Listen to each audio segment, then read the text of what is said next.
Hi guys, welcome back to my channel. So today I'm back with another video. Today's video is another recap of a movie I watched on Lifetime, and it's called Vanished, Searching for My Sister.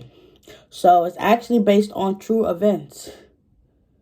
Like, it's crazy. So it stars Tatiana Ali, and she plays twin sisters by the name of Jayla. No, not Jayla.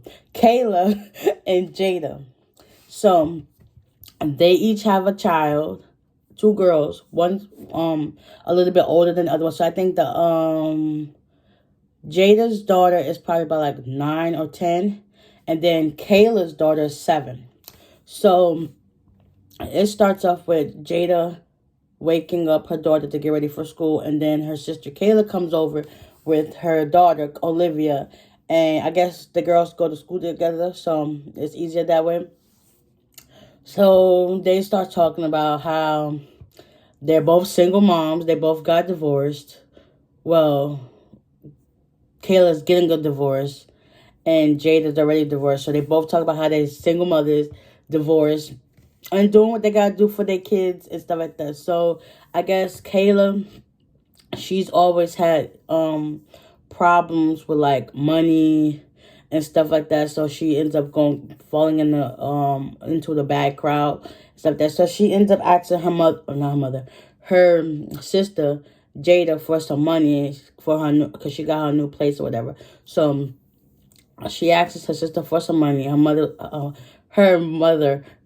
sister asked her for how much, and she said $2,000. So Jada was kind of hesitant about, giving up the money, but she was like, that's her sister. She's going to do whatever she can to do to help make sure that her and her niece is okay. So she writes her check, and then as she's leaving, Kayla says she'll be there the next day to pick up her daughter because, that's her pride and joy. So she's not going to not go and be with her daughter. So the day comes, and it's now like the afternoon, nighttime.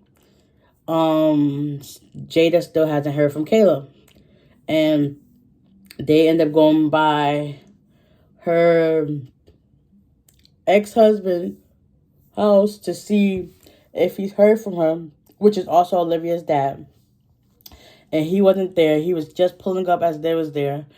And, Olivia said hi to her dad, and they went on about the separate ways. He gave her money to buy them pizza. So they all went back to Jada's house. They had pizza, and they was, I guess, doing homework and stuff like that. And Jada was calling calling her Kayla to see if she heard from her, whatever. But she didn't hear her. And then her daughter Olivia wanted to send her a message. So she told her about her day, how she got a 100 or A on her spelling test, and that people be trying to bully her, and she did what her mother was told her to do. So yeah, okay, fast forward, a few days pass, and by that time it's already like 5 days done passed, and Olivia's still with Jada, and she's getting kind of worried, so she ends up calling the police, and then the police like, well, why you wait 5 days to come in? First of all, last time I checked, I thought if you're an adult, you cannot start looking for somebody or report somebody missing until 48 hours. So technically, she's only 3 days behind. But, I digress. So she ends up telling the police, and that's played by Jasmine Guy. She's a detective, and she also has her partner. So she ends up talking to them, and they start questioning the whereabouts and stuff like that. But because, normally when somebody goes missing, there's always somebody close to home that's done the damage. Yeah. That does the damage. It's true.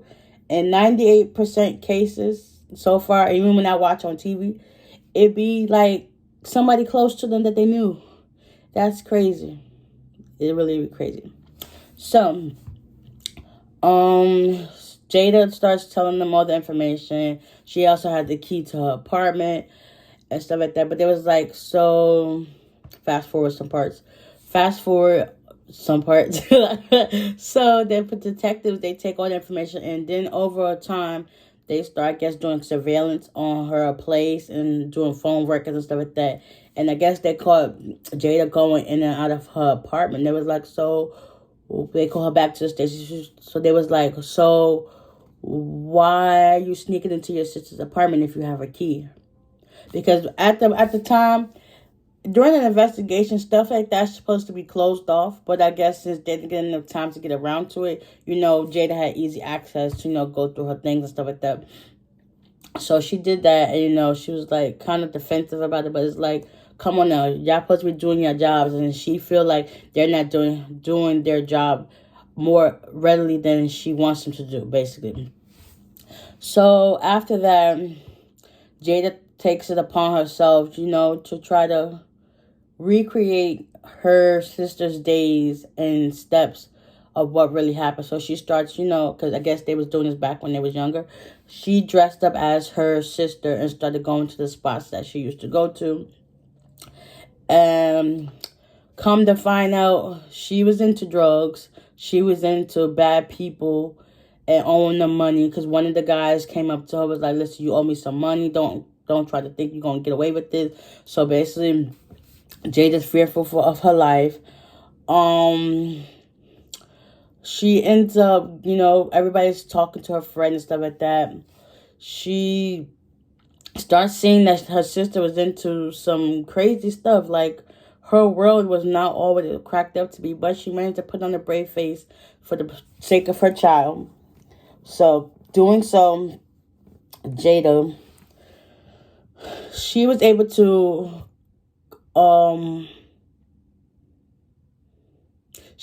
find some stuff out. She ends up going to, we fast forward a lot of parts because, I don't want to take up too much of your time with talking.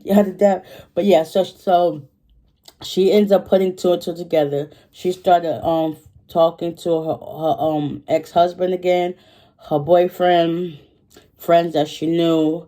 She goes to Warren's place. For some reason, she had a hunch that because Warren lied about, seeing her.